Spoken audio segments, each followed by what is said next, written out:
Olá, gente, tudo bem? Para aquelas pessoas que estão me assistindo pela primeira vez, agradeço por clicar e assistir meus vídeos e espero que encontre sempre vocês aqui observando, escutando, assistindo as informações que eu trago a vocês. Bom, meu nome é Erika Fujita, sou engenheira agrônoma, trabalho na assistência técnicas para pequenos e médios produtores no cultivo de frutas e hortaliças. Nesses vídeos que eu posto sempre no meu canal do YouTube e na minha página do Facebook e Instagram, serve para trazer informações a vocês que precisam de um auxílio e ajuda tão esperada no campo, porque eu sei muito bem o quão difícil é trabalhar no manejo de frutas e hortaliças, principalmente nesse momento mais delicado, na situação econômica que estamos passando. Eu abro esse vídeo para falar sobre uma discussão que eu ouvi, principalmente este ano de 2022. Desde o início do ano eu ouço vários produtores falando para mim, Érica, mesmo que eu não quisesse me tornar orgânico, eu estou já passando a utilizar esterco, compostagem, suas caudas, que tanto eu receito e falo para vocês aqui, para ajudar no manejo, porque os defensivos estão caros, os adubos ainda não conseguiu chegar a um preço acessível e tem certas pessoas me falando que corre o risco até de desistir de plantar fruta ou hortaliça por causa do custo de produção.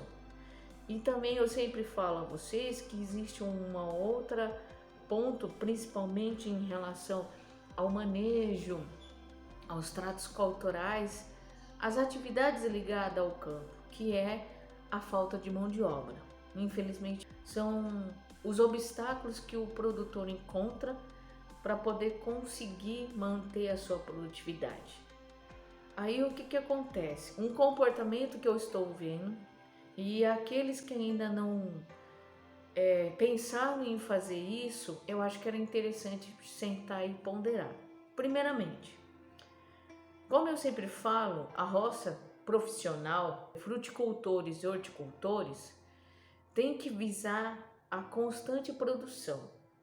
Eu sei que, dependendo da estação do ano, tanto no inverno quanto no verão, pode acontecer alguns problemas climáticos que dificulte ainda muito esse tipo de plantio. Não é que o agricultor não está conseguindo plantar, pelo contrário, é o que eu já falo, ele não está conseguindo colher, porque plantar consegue desenvolver um tempo e aí de repente vem uma chuva pesada, um mormaço com aquela temperatura alta, com alta umidade que parece que está cozinhando tudo debaixo do sol, e geadas, seca, enfim. Esses tipos de acontecimento e problemas que existem no campo, o homem no campo já está acostumado a lidar. Para aqueles que estão assistindo e vai iniciar os seus cultivos, preste muito bem atenção. Essas informações que eu vou passar nesses vídeos para os iniciantes que desejam trabalhar e sobreviver com a renda do campo, é nobre demais esse seu desejo. É muito importante não só para sustento da sua família, mas também para poder alimentar a nossa população, porque a cidade depende diretamente do trabalho de vocês que estão aí na roça, no sítio, debaixo do sol, chuva, frio, para poder se alimentar, e até mesmo as suas famílias, tá? Então, mesmo com esse monte de informação, um monte de características, de dificuldades que existam no campo, eu acho que é gratificante demais. Trabalhoso, mas gratificante demais. Então, para a gente continuar a ter essa produção, o comportamento mais gritante que eu vejo dos agricultores que eu trabalho é redução de números de plantas por talhão de produção. Por que isso, gente? O custo de produção está aumentando. Hoje a gente não pode mais plantar aquela roça gigante só achando que pela quantidade e volume de plantas eu estou garantindo uma quantidade boa na colheita. Só que nem sempre isso acontece, principalmente pelo ponto do que vocês têm que ter condição financeira e tempo, claro, para vocês combater o mato.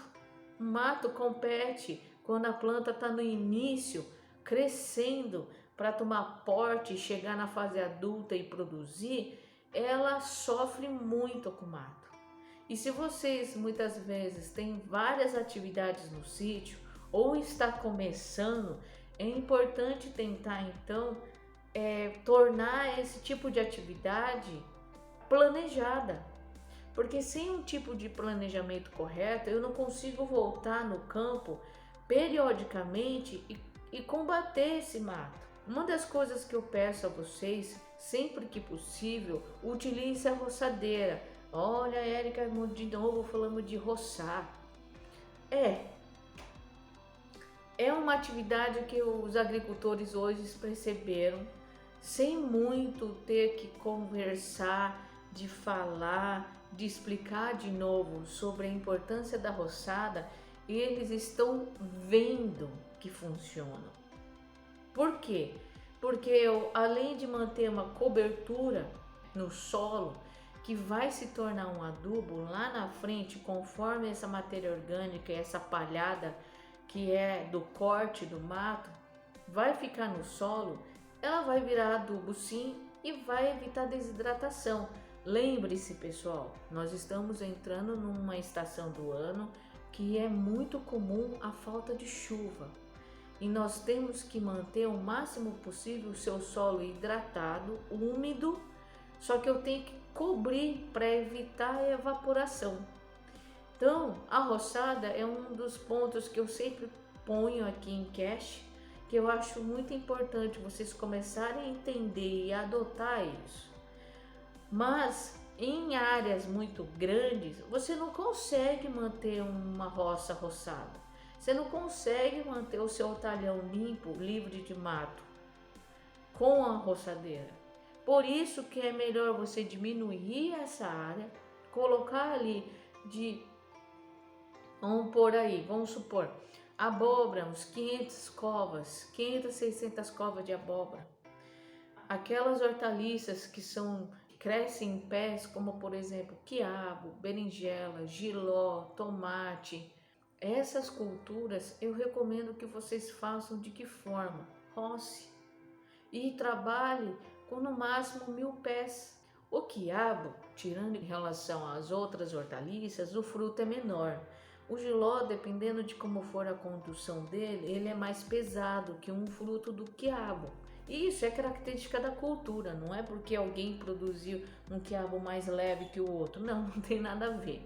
Na verdade, é uma característica da cultura de ser um fruto leve. Então, nessa cultura, eu deixo o produtor colocar 2000 plantas. E assim, colocar em ruas. Tem produtor falando, Érica, eu vou fazer minha roça e vou esticar um fio, né, de pedreiro, aquela linha de pedreiro, para ficar retinha. Porque daí eu vou colocar minha mangueira ali, mas esticando um fio, eu consigo fazer com que eu tenha o plantio na largura da rua que eu preciso. Isso é excelente. Se vocês não quiserem isso, pode ser na linha do gotejo. Estica a mangueira gotejadora ali e já vai usando ela como um guia para vocês fazerem o plantio e ter uma rua larga o suficiente para poder trabalhar, de ao menos 1,5 m. Nossa, Érica, mas tudo isso? Sim, claro, porque se de repente a sua cultura fecha, no caso no inverno, pela falta de umidade ela já não fica tão vistosa como no verão, e o frio reduz o metabolismo da planta, então muitas vezes ela não vai se encontrar uma com a outra como acontece de forma comum no verão. Ela cresce de tal forma que se encontra. Só que parem e pensem, você está numa rua que as plantas se encontraram com a linha vizinha, imagina você passando no meio delas para colher. Então você vai estar ali causando dano na folha. Sim, você que vai e volta colhendo. ou pulverizando alguma coisa. Então coloca ao menos 1,5 m de largura para você ter uma rua para vocês percorrerem sem danificar a sua cultura. Pense dessa forma, gente. Nós temos que pensar nisso, porque qualquer machucado que eu levo na planta, eu atraso um tiquinho. No caso de enchimento de fruto ou a formação de botão floral. Então isso eu sempre estou atenta nisso. Obrigada por vocês ficarem até o final desse vídeo. Sei que algumas informações vocês estão careca de escutar, mas eu acho que não custa nada relembrar vocês novamente desses conceitos. E que isso que eu falei para vocês nesse momento são informações que eu estou coletando nas visitas que eu faço na roça do pessoal. Tá bom? Então obrigada, se inscreva no meu canal do YouTube e não deixe de curtir a minha página do Facebook e do Instagram, tá bom? E até o próximo vídeo e boa sorte a todos. Até mais.